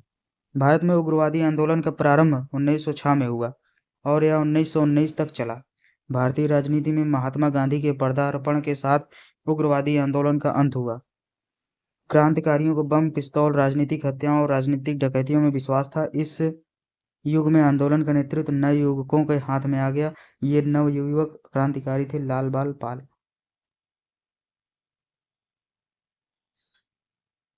तो जो उग्रवादी ये प्रश्न दोबारा आ गया है। तो जब गांधी जी आए तो उग्रवादी जो है व्यवस्था थी वो शांत हो गई थी, ठीक है। और इसके उग्रवादी नेताओं में कौन कौन से क्रांतिकारी थे, जैसे लाल बाल पाल, ठीक है। दोबारा प्रश्न आ गया है, आप इसको पढ़ा चुके हैं, दोबारा नहीं पढ़ाएंगे। प्रश्न नंबर 35 है, भारतीय संविधान में वर्णित नीति निर्देशक तत्व क्या है। भारतीय संविधान के 4 भाग में अनुच्छेद 36 से 51 तक राज्य के नीति निर्देशक तत्वों का उल्लेख किया गया है। भारतीय संविधान के भाग 4 में अनुच्छेद 36 से 51 तक राज्य के नीति निर्देशक तत्वों का उल्लेख किया गया है। यह भारतीय संविधान की एक अनोखी व्यवस्था है जिसे आयरलैंड के संविधान से ग्रहण किया गया है। भारत के जो नीति निर्देशक तत्व हैं वो आयरलैंड के संविधान से ग्रहण किया गया है। ये अनुच्छेद किस में है, 36 से 51 तक, और किस भाग में है, भाग 4 में, ठीक है। इसी के द्वारा समाजवाद की नीतियों को लागू किया जा सकता है। ये तत्व राज्य के लिए बाध्यकारी नहीं है, न ही ये न्याय योग्य हैं, फिर भी देश की सामाजिक आर्थिक उन्नति के लिए उनका पालन राज्य के हित में है। नीति निर्देशक तत्व के वे निर्देश हैं जिन्हें संविधान ने राज्यों को दिया है, और उससे यह आशा की गई है कि वह किसी बंधन के रूप में नहीं, वरन अपने कर्तव्य के रूप में इन पर चलेगा।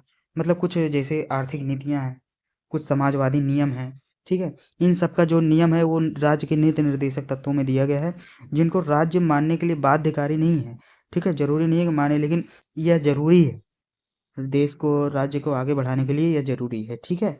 राज्य के नीति निर्देशक तत्व। 36 प्रश्न है, 36वां नंबर। भारतीय संघात्मक व्यवस्था के 5 प्रमुख लक्षण क्या हैं? भारत में संघात्मक शासन को अपनाया गया। संघात्मक शासन के प्रमुख लक्षण निम्न निम्न हैं। जैसे लिखित व निर्मित संविधान है, वही सब व्यवस्थाएं चीजें हैं जैसे संविधान के बारे में ही है। भारतीय संघात्मक व्यवस्था के 5 लक्षण। ठीक है, तो संविधान में ही वर्णित है जो संघ बना है, राज्यों का संघ है, भारत राज्यों का संघ है। लिखित एवं निर्मित संविधान है, केंद्र और राज्य के मध्य शक्ति का विभाजन है। ठीक है, केंद्र और राज्यों की अलग अलग सरकारें हैं, वही मतलब है। संविधान की सर्वोच्चता है, संविधान ही सर्वोपरि है। न्यायपालिका की निष्पक्षता है, न्यायपालिका निष्पक्ष होकर न्याय करती है, ये प्रावधान है, करती है और करेगी। ठीक है, प्रश्न संख्या 33, भारत में राज्यों के राज्यपाल के विवेकाधीन अधिकार क्या हैं?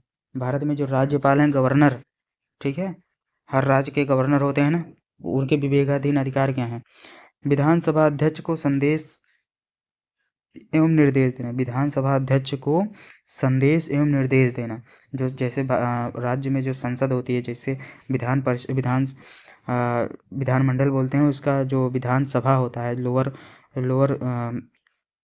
लोअर कक्ष होता है, लोअर सदन होता है, जिसे विधानसभा बोलते हैं, उसका एक अध्यक्ष होता है, उसको संदेश एवं निर्देश देते हैं गवर्नर यानी राज्यपाल।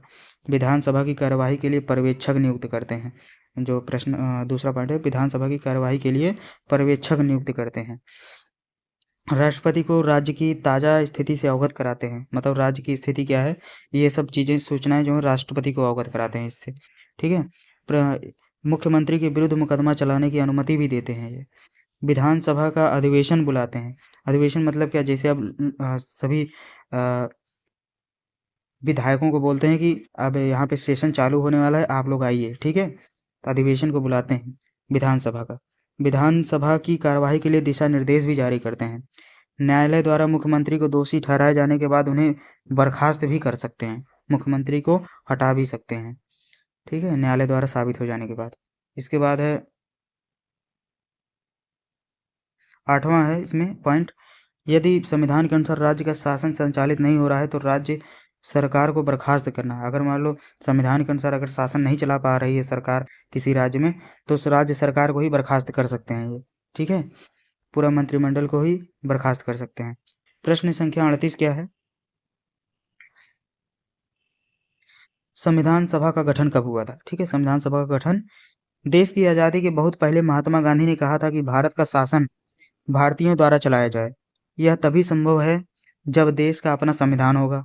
पंडित जवाहरलाल नेहरू के नेतृत्व में जब 1946 में देश में अंतरिम सरकार का गठन हुआ, तो इसके बाद संविधान सभा का भी गठन किया गया, जिसमें 389 सदस्य थे, जिसमें जुलाई 1946 में 296 सदस्यों का चुनाव हुआ।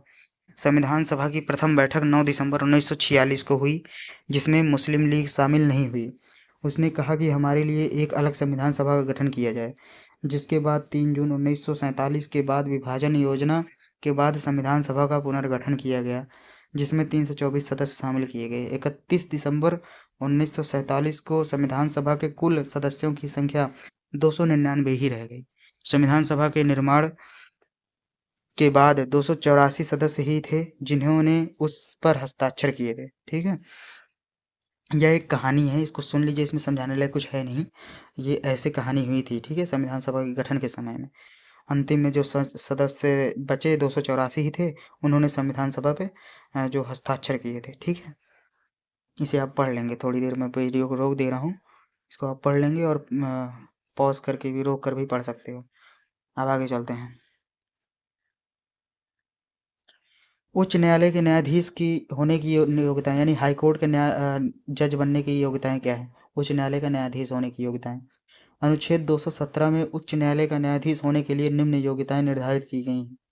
जैसे अनुच्छेद 217 में, ठीक है, याद रहे, हाई कोर्ट का जज बनने का प्रावधान है उसमें, वह भारत का नागरिक हो। ठीक है, वह भारत में रहता हो, इसका मतलब भारत के राज्य क्षेत्र में कम से कम 10 वर्ष तक न्यायिक पद पर रहा हो।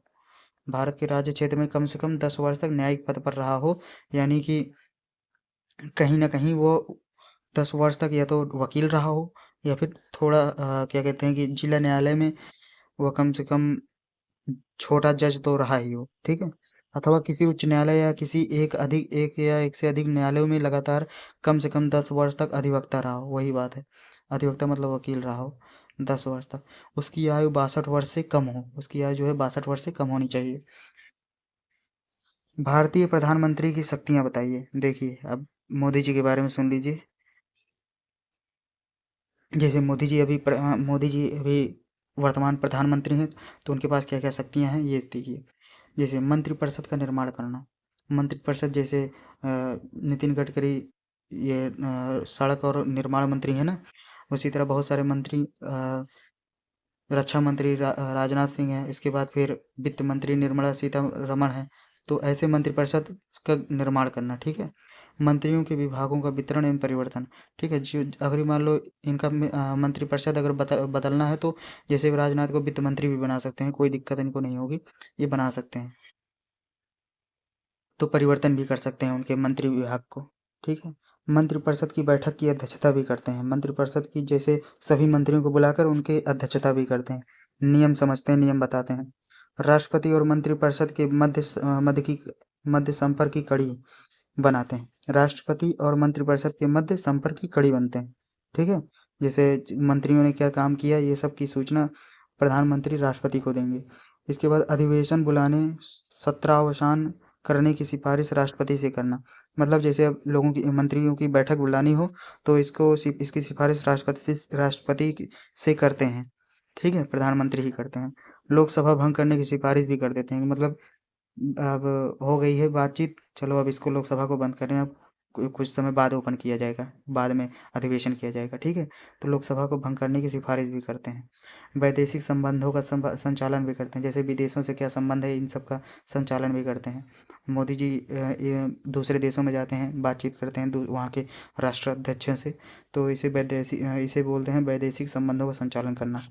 और मंत्रिपरिषद की बैठक बुलाना, मंत्रिपरिषद की बैठक बुलाना मतलब वही बात, ठीक है, कि सभी मंत्रियों को बुलाकर और अपना नियम समझाते हैं और समझते हैं क्या काम करना है, इस पर भी चर्चा करते हैं। इसके बाद फिर है प्रश्न 41। भारत छोड़ो आंदोलन के कारण बताइए। भारत छोड़ो आंदोलन के कारण क्या है?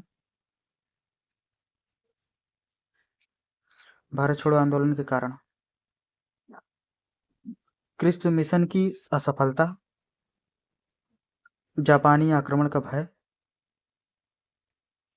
भारत छोड़ो आंदोलन के कारण बता रहे हैं हम इसमें, ठीक है। भारत छोड़ो आंदोलन के कारण क्या थे? जैसे क्रिप्स मिशन की असफलता हो गई थी, जापानी आक्रमण का भय था, ब्रिटिश राज व्यवस्था में भारतीयों का अविश्वास था, मतलब भारतीय लोग अंग्रेजों पर विश्वास नहीं करते थे। बर्मा में भारतीयों के प्रति अमानवीय व्यवहार, यानी म्यांमार में भारतीयों को अजीब तरह से व्यवहार किया जाता था। और पूर्वी बंगाल में आतंक का साया था। पूर्वी बंगाल में आए दिन हत्याएं हो जा रही थी, इधर उधर का काम हो जा रहा था अंग्रेजों के द्वारा, इसकी वजह से।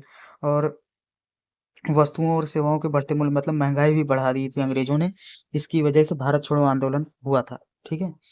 संविधान निर्मात्री सभा का प्रारूप समिति क्या थी? संविधान निर्मात्री सभा की प्रारूप समिति क्या थी? देखिए इसे समझते हैं। भारतीय संविधान निर्मात्री सभा के प्रारूप समिति में 7 सदस्य थे, जिसके अध्यक्ष डॉक्टर भीमराव अंबेडकर थे। इस समिति के अन्य सदस्य एन गोपाल स्वामी अयंगर, अल्लादी कृष्ण स्वामी अय्यर, कन्हैयालाल मणिलाल मुंशी, सैयद मोहम्मद सादुल्ला, एन माधवराव, डीपी खेतान थे। इस प्रारूप समिति का कार्य संविधान के प्रारूप पर विचार करना था, मतलब जो उसका ढांचा था संविधान का, उस पर विचार करना, अपनी राय देना। ये प्रारूप समिति का कार्य था, ठीक है। जिसके अध्यक्ष कौन थे? डॉक्टर भीमराव अम्बेडकर थे, अम्बेडकर जी थे। और प्रश्न संख्या 43 क्या है? मौलिक अधिकार और नीति निर्देशक तत्व में अंतर क्या है? मौलिक अधिकार और नीति निर्देशक तत्व में अंतर देखिए। नीति निर्देशक तत्व न्याय योग्य नहीं है, ठीक है, जो कि मौलिक अधिकार न्याय योग्य है। जैसे मान लो नीति निर्देशक तत्व में, क्योंकि मैंने बताया था कि राज्य के लिए बाध्य नहीं है, लेकिन जरूरी जरूर है। लेकिन मौलिक अधिकार अगर मान लो आपको स्वतंत्रता का अधिकार है, अगर आपको कोई बोलता है कि आप यहाँ पर मत चलो, उधर मत चलो, तो आप इसके लिए आप न्यायालय जा सकते हैं, कोर्ट में जा सकते हैं, ठीक है। तो न्याय आपको मिलेगा। मूल अधिकार नकारात्मक है, जबकि नीति निर्देशक तत्व सकारात्मक है। मौलिक अधिकारों द्वारा यह बतलाया गया है कि किन किन तत्वों से कार्य उनके द्वारा वर्जित है, जबकि नीति निर्देशक तत्व में राज्य का कर्तव्य बतलाया गया है। इन निर्देशों के अनुसार वे कार्य करें। ठीक है। मूल अधिकार में ये बताया गया है कि आपको क्या क्या अधिकार दिए गए हैं। ठीक है, कौन कौन अधिकार आपके पास नहीं है। लेकिन राज्य नीति निर्देशक तत्व तो ये बताते हैं कि राज्य को ये कार्य करना है, ये राज्य को ये कार्य करना है। ठीक है, ये चीजें दी गई हैं। मूल अधिकार का तीसरा पॉइंट है, मूल अधिकार का आधार राजनीतिक समानता है, जबकि नीति निर्देशक तत्व का आधार आर्थिक और सामाजिक समानता है। मतलब मूल अधिकार जो है, कभी देखते होंगे कि ये संविधान में ही ज्यादातर रह जाता है, और जबकि नीति निर्देशक तत्व क्या है, सामाजिक स्तर पर, यानी ग्राउंड लेवल तक उसका प्रभाव दिखता है। और चौथा पॉइंट है, मूल अधिकार में आर्थिक समानता की बात कही गई है, जबकि नीति निर्देशक तत्व का आधार आर्थिक समानता को स्थापित करना है। देखो, मूल अधिकार कहता है कि सभी को आर्थिक समानता मिलनी चाहिए, लेकिन नीति निर्देशक तत्व उस आर्थिक समानता को स्थापित करता है ग्राउंड लेवल तक। ठीक है। प्रश्न संख्या है 44। भारतीय संविधान के मूल ढांचे में सामान्यतः कौन से विषय आते हैं। भारतीय संविधान के मूल ढांचे की अवधारणा में सहमति रखने वाले सभी व्यक्ति ऐसा मानते हैं कि संविधान के मूल ढांचे में निम्न बातें अवश्य आती हैं।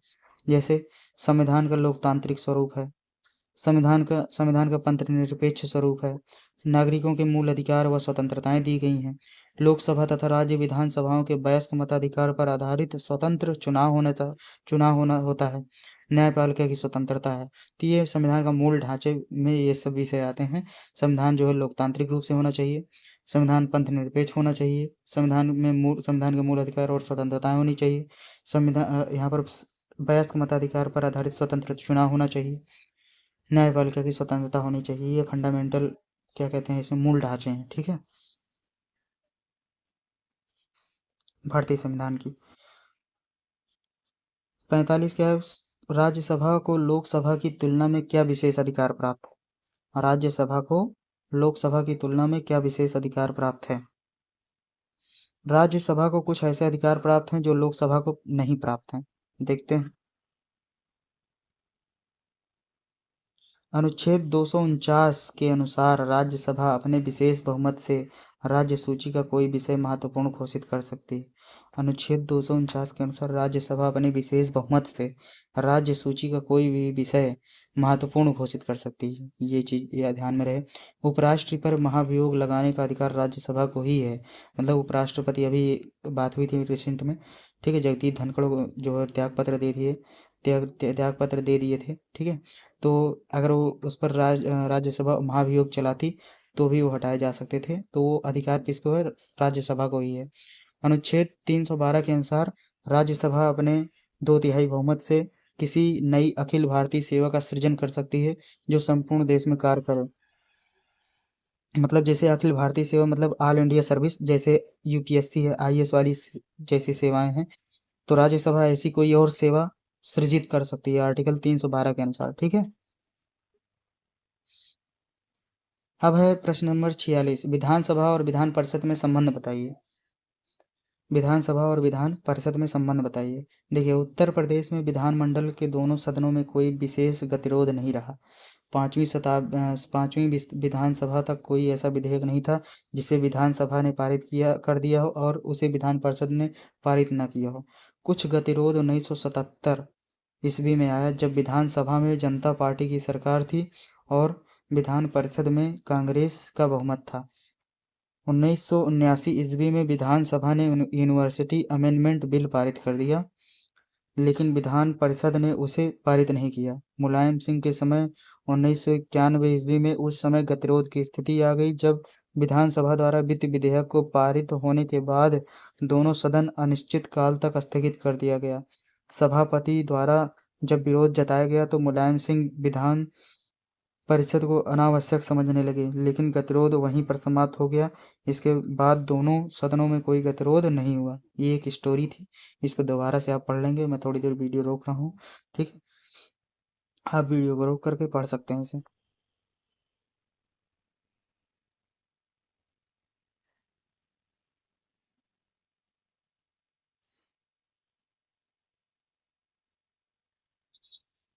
चलिए आगे चलते हैं। प्रश्न संख्या 47 है, क्या संसद संविधान की उद्देशिका में संशोधन कर सकती है? क्या संसद संविधान की उद्देशिका यानी प्रस्तावना में, प्रियम्बल में संशोधन कर सकती है? देखिए, केशवानंद भारती बनाम केरल राज्य के मामले में न्यायालय ने यह निर्णय दिया कि संसद द्वारा संविधान के अनुच्छेद 368 के अधीन उद्देशिका में संशोधन किया जा सकता है, लेकिन उद्देशिका का जो भाग संविधान के मूल ढांचे के अधीन आता है, उसका संशोधन संसद द्वारा नहीं किया जा सकता।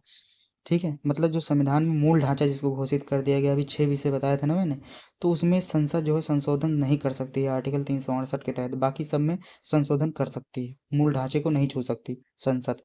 संसद द्वारा संविधान की उद्देशिका में संशोधन करके कुछ शब्दों को जोड़ा गया। 42वें संवैधानिक संशोधन के द्वारा संविधान की उद्देशिका में समाजवादी, पंथनिरपेक्ष तथा अखंडता शब्दों को जोड़ा गया। ठीक है, यह संशोधन 1976 में श्रीमती इंदिरा गांधी की सरकार द्वारा किया गया था। जब क्या कहते हैं 42वां संशोधन हुआ 1976 में, तो उसमें 3 शब्द उद्देशिका में जोड़ा गया, समाजवादी, पंथनिरपेक्ष और अखंडता। ठीक है, उस समय इंदिरा गांधी की सरकार थी। प्रश्न संख्या 48 क्या है, न्यायपालिका की स्वतंत्रता के लिए क्या व्यवस्थाएं की गई हैं? न्यायपालिका की स्वतंत्रता के लिए क्या व्यवस्थाएं की गई हैं? देखिए, पहला पॉइंट है कार्यपालिका द्वारा न्यायाधीशों की नियुक्ति।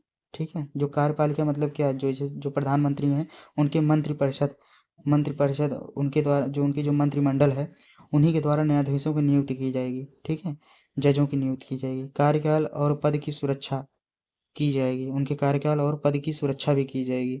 पर्याप्त वेतन एवं संसदीय नियंत्रण से युक्त होना चाहिए। पर्याप्त वेतन मिलना चाहिए उनको और संसदीय नियंत्रण से युक्त होना चाहिए, मतलब संसद से नियंत्रित होना चाहिए।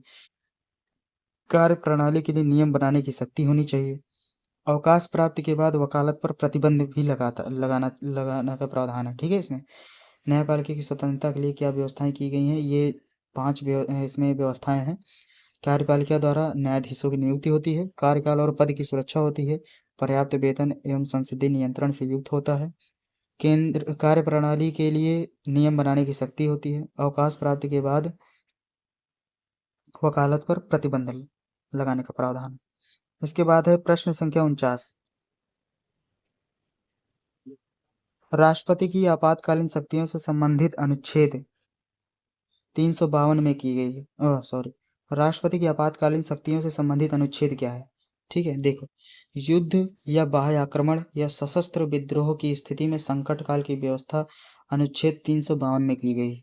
यह राष्ट्रपति की संकटकालीन शक्ति है।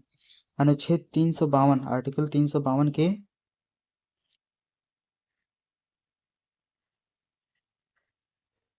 आर्टिकल 352 के तहत संपूर्ण भारत या उसके किसी भूभाग में राष्ट्रीय आपात की घोषणा की जा सकती है। राष्ट्रपति की ऐसी उद्घोषणा के बाद 1 माह के अंदर संसद द्वारा 2/3 बहुमत से अनुमोदन होना आवश्यक है। ऐसी उद्घोषणा का प्रभाव 6 माह तक चल रहता है, लेकिन संसद को अधिकार है कि वह प्रत्येक 6 माह के बाद इसकी अवधि को बढ़ा सकती है।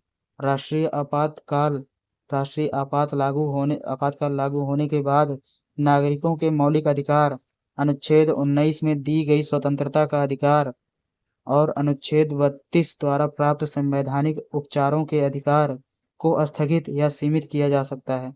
ऐसी स्थिति में राज्य का संघात्मक ढांचा एकात्मक में परिवर्तित हो जाता है। मतलब आपातकाल की जब स्थिति आती है, जब देश में कोई संकट आता है, तो राष्ट्रपति अनुच्छेद 352 के तहत राष्ट्रीय आपातकाल की घोषणा कर देता है, और जिससे जो है कि सभी की जो मूल अधिकार, नागरिकों को जो संविधान के अनुसार मूल अधिकार स्वतंत्रता मिली रहती है अनुच्छेद 19 के तहत, वह छीन ली जाती है। और संविधान का जो संघात्मक ढांचा है, यानी जो राज्य और केंद्र अलग अलग में शक्ति विभाजन था, वह सारी शक्तियां केंद्र में आ जाती हैं, यानी राष्ट्रपति के हाथ में आ जाती हैं। ठीक है, फिर राष्ट्रपति उसको कंट्रोल करता है। और इसको जो ये आपातकाल का जो ये घोषणा है, इसे 2/3 बहुमत से संसद में पारित भी होना आवश्यक होता है, और हर 6 माह के बाद इसे राष्ट्रपति बढ़ा भी सकता है। ठीक है, ये प्रावधान है। अब है प्रश्न संख्या 50, राष्ट्रपति पद के लिए योग्यताएं क्या हैं?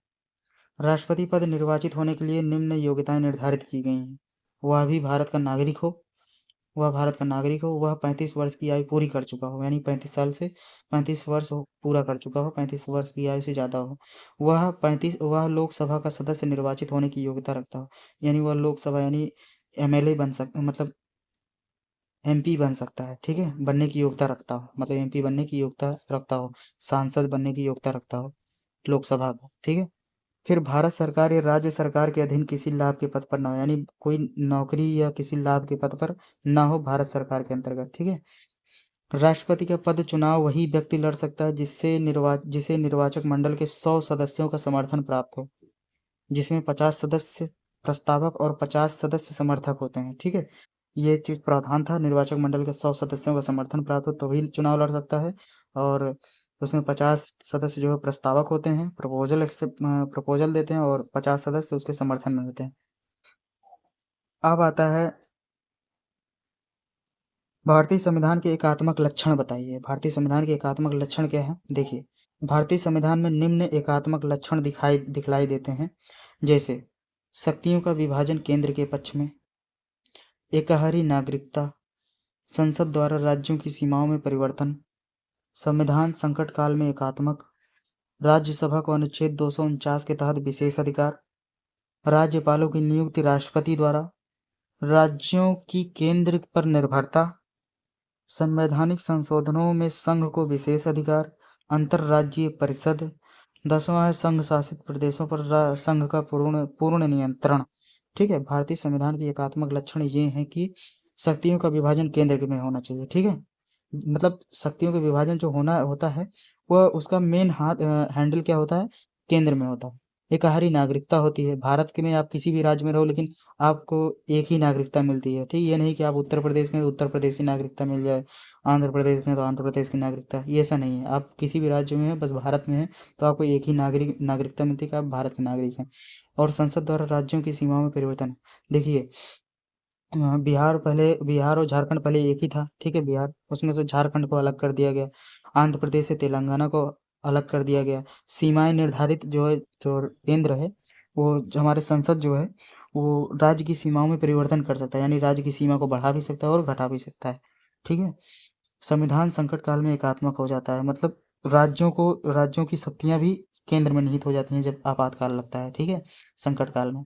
राज्यसभा को अनुच्छेद 249 के तहत विशेष अधिकार प्राप्त है, राज्यसभा को विशेष अधिकार प्राप्त है। राज्यपालों की नियुक्ति राष्ट्रपति द्वारा की जाती है, जो गवर्नर होते हैं उनकी नियुक्ति किसके द्वारा की जाती है, राष्ट्रपति द्वारा। फिर राज्यों की केंद्र पर निर्भरता होती है, आप देखे ही होंगे, ठीक है। कोई भी योजना होती है तो केंद्र से सलाह ली जाती है। इसके बाद संवैधानिक संशोधनों में संघ को विशेष अधिकार मिलता है, संवैधानिक संशोधन में संघ को विशेष अधिकार मिलता है। अंतर्राज्यीय परिषद भी होता है। संघ शासित प्रदेशों पर संघ का पूर्ण नियंत्रण है, जैसे अंडमान निकोबार और चंडीगढ़, यहाँ पर दिल्ली ये क्या है, केंद्र शासित प्रदेश है, यानी संघ शासित प्रदेश है, तो यहाँ पर केंद्र सरकार का पूर्ण नियंत्रण होता है, ठीक है। तो हमारा ये वीडियो समाप्त होता है। आप इस वीडियो को आप 3 से 4 बार जो है देख कर जाएंगे एग्ज़ाम से पहले, और अच्छे से पढ़ लेंगे, ठीक है, और आपका एग्ज़ाम बहुत अच्छे से जाएगा। ऐसे के ये सब पॉइंट अगर याद हो जाएंगे तो आपको लघु उत्तरीय और दीर्घ उत्तरीय करने में भी आसानी होगी। और चैनल को लाइक कर देना, शेयर कर देना, सब्सक्राइब भी कर देना। मिलते हैं नेक्स्ट वीडियो में, तब तक के लिए बहुत बहुत धन्यवाद। All the best.